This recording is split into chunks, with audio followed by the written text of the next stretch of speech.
से बड़ी खबर है जहां पर आज फिर से राजस्थान हाईकोर्ट में बम होने की सूचना मिली है। देखिए, बताया जा रहा है कि हाईकोर्ट प्रशासन ने पुलिस को मामले की सूचना दी और हाईकोर्ट सुरक्षा चौकी के जवानों ने सत्यमेव जयते भवन को खाली करा लिया। हाईकोर्ट प्रशासन की सूचना पर पुलिस अधिकारी भी मौके पर पहुंचे। मौके पर पहुंचकर बम निरोधक दस्ता डॉग स्क्वाड की टीम जांच में जुट गई है। परिसर को खाली कराया जाएगा और उसके बाद जांच प्रक्रिया तेज की जाएगी। देखिए, बताया जा रहा है कि सत्यमेव जयते भवन का गहनता से जो है वहां पर जांच की जा रही है। साल 2026 में 6, 17, 19 और 20 फरवरी के बाद आज फिर से एक धमकी भरा मेल आया है। जांच के बाद जल्द ही शुरू की जाएगी अदालत में सुनवाई। ये बड़ी खबर आपके टेलीविजन स्क्रीन पर। लगातार आपको बताते चले कि हाईकोर्ट में बम होने की सूचना मिलती रहती है, कभी मेल के जरिए, कभी व्हाट्सएप पर मैसेज के जरिए जो है कुछ उपद्रवी तत्व जो हैं वो धमकी देते हैं। ज्यादा जानकारी ले लेंगे, संवाददाता आसिफ हमारे साथ लाइव जुड़ चुके हैं। आसिफ, एक बार फिर से हाईकोर्ट को बम से उड़ाने की धमकी दी गई, अभी की अपडेट दीजिएगा आप, क्या है? पल्लवी, इस वक्त मैं राजस्थान हाईकोर्ट में मौजूद हूं और मेरे पीछे आप देखेंगे यही वो इमारत है सत्यमेव जयते।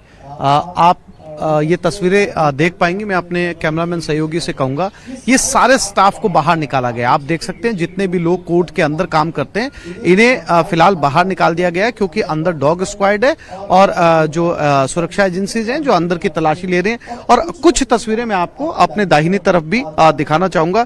ये तस्वीरें आप देखिए, पूरे वकील आपको जो है वो नजर आएंगे।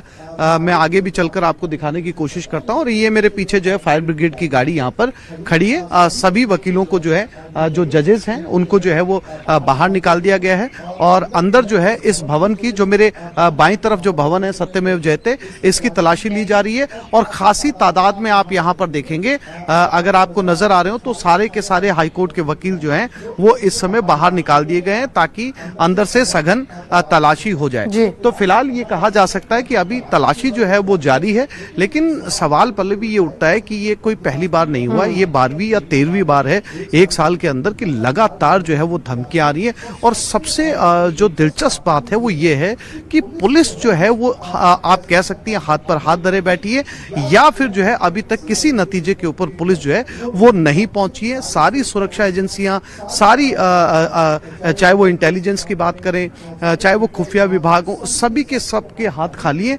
क्योंकि कोई आप कह सकती हैं सिरफिरा या फिर अपराधी एक मेल करता है और मेल करने के बाद के अंदर एक कसरत शुरू होती है, एक एक्सरसाइज शुरू होती है और वही भागम दौड़ उसके बाद में जो है वो डॉग स्क्वाड पहुंचती है, फायर ब्रिगेड पहुंचती है, पुलिस पहुंचती है, मेटल डिटेक्टर लाए जाते हैं और फिर पूरे परिसर की जो है वो तलाशी ली जाती है और उसके बाद में पुलिस यहां से चली जाती है, ये कहकर कि जांच में कुछ भी संदिग्ध नहीं पाया गया। लेकिन सवाल ये है कि पुलिस उन लोगों को लेकर क्यों नहीं आती जो लोग बार बार मेल करते हैं, धमकियां देते हैं और लगातार देते हैं, चाहे वो कॉलेज हो, स्कूल हो, कोर्ट्स हो, सेशन कोर्ट हो। आज भी वही सिलसिला एक बार फिर से जो है वो दोहराया गया है और आप एक बार फिर से मेल किया गया है और मेल करने के बाद जो है वो एक बार फिर से जांच जो है वो शुरू हो गई। कोशिश करते हैं, हमारे पास कुछ एडवोकेट्स भी यहाँ पर बैठे हैं, उनसे भी बात करने की कोशिश करते हैं। सर, क्या नाम है आपका? मेरा नाम आयुष कटारा है। आयुष, ये बताइए कब से प्रैक्टिस कर रहे हैं आप हाईकोर्ट? 6 वर्ष से प्रैक्टिस कर रहा हूँ। तो इन 6 सालों में कितनी धमकियां जो है वो अभी तक आ चुकी हैं और नतीजा क्या होता है? अभी 2025 से धमकियां आना स्टार्ट हुई हैं। कोई सिरफरा है जो इस काम को कर रहा है। आपको नहीं लगता कि बार बार आपका काम डिस्टर्ब किया जाता है? लोग बहुत दूर से चलकर अपने केस की सुनवाई के लिए यहाँ पर पहुँचते हैं और इसकी वजह से काफी डिले होता है। एक्चुअली हाँ, ये सही है कि 1-1.5 घंटे का काम डिले हो गया तो इसका मतलब है कि 100 से 200 केस 1 घंटे में निकलते हैं। तो आपकी जो बार है, जो आपकी जो एडवोकेट बार है, कभी मांग नहीं की पुलिस से कि जो है वो ऐसे लोगों को जो है वो गिरफ्तार किया जाए, कानून से उनको सजा दी जाए? जी, बार हाईकोर्ट प्रशासन से ही मांग कर सकती है। बार का सीधा ये नहीं है कि इंस्ट्रक्शन की सरकार से हो, किसी से हो। बार सीधा हाईकोर्ट प्रशासन से रिक्वेस्ट करती है। आपने उठाई है मांग? जी, उठाई है। हाईकोर्ट बार ने भी उठाई है, कई बार आम अधिवक्ताओं ने भी उठाई है। और ऐसे ये बम की जो थ्रेट है कई बार आ चुकी, 2025 से 2026 में कई। मेरे साथ पल्लवी कुछ महिला वकील भी हैं, उनसे भी जानने की कोशिश करते हैं, उनसे बात करने की कोशिश करते हैं, अगर वो हमसे जो है इस मामले के ऊपर जो है वो बात कर पाए तो। मैम, 10 सेकंड ले पाऊंगा मैं आपके? ये बताइए, आप बाहर खड़ी हैं, और मुझे ऐसा लग रहा है कि आप अपने केस की पूरी प्रिपरेशन करके अंदर जाने वाली थी, लेकिन अब आपका वो टाइम जा चुका है। आज कर पाएंगी इस केस को फाइल या इसकी हियरिंग? होपफुली होप तो यही कर रहे हैं कि नंबर फिर भी आ जाए। कितनी बार ऐसा हुआ है कि आपको बाहर आना पड़ा है? इस साल तो काफी बार हो चुका है, बिकॉज जनवरी में मल्टीपल टाइम्स हुआ था, फरवरी में एक बार हुआ था, मार्च में अब तक एक बार हुआ है। मार्च अभी खत्म नहीं हुआ है। जो बाहर पूरे प्रदेश से जो लोग आते हैं अपने जमीन के मामलों को लेकर, कई दूसरे अपराधों को लेकर इतनी दूर से सफर करके पहुंचते हैं, फिर यहाँ पर 2 से 4-5 घंटे के लिए कोर्ट बंद हो जाता है, तो आपको नहीं लगता वो लोग सफर कर रहे हैं? काफी डिसअपॉइंटिंग है, डिसहार्टनिंग है।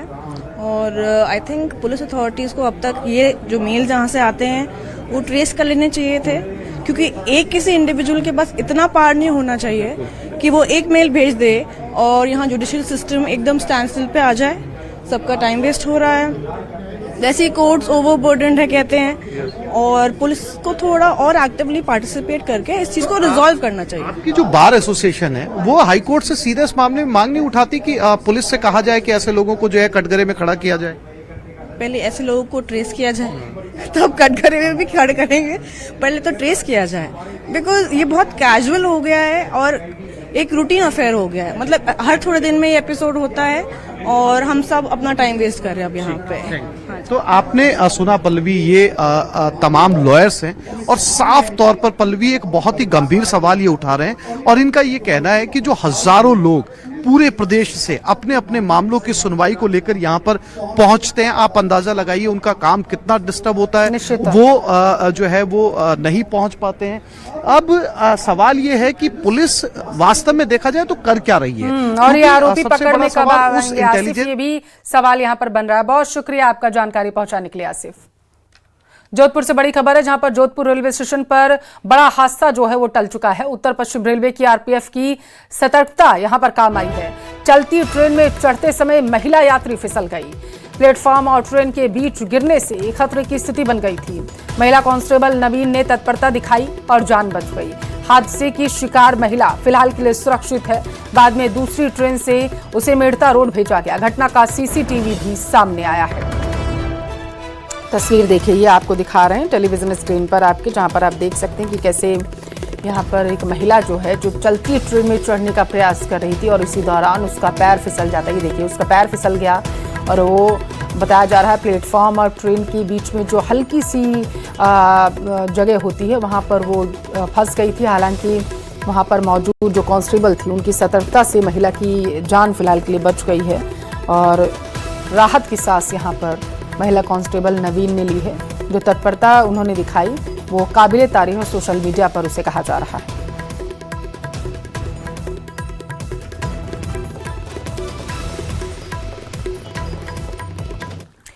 जोधपुर के शेरगढ़ से बड़ी खबर है। एक कैबिन में अचानक आग भड़क गई। शेरगढ़ कस्बे के मुख्य बाजार के पास की घटना, थोड़ी देर में कैबिन जलकर पूरी तरीके से खाक हो गया। ग्रामीणों ने आग पर काबू पा लिया है। शेरगढ़ में फायर ब्रिगेड की सुविधा नहीं है, जिसकी वजह से लोग जो है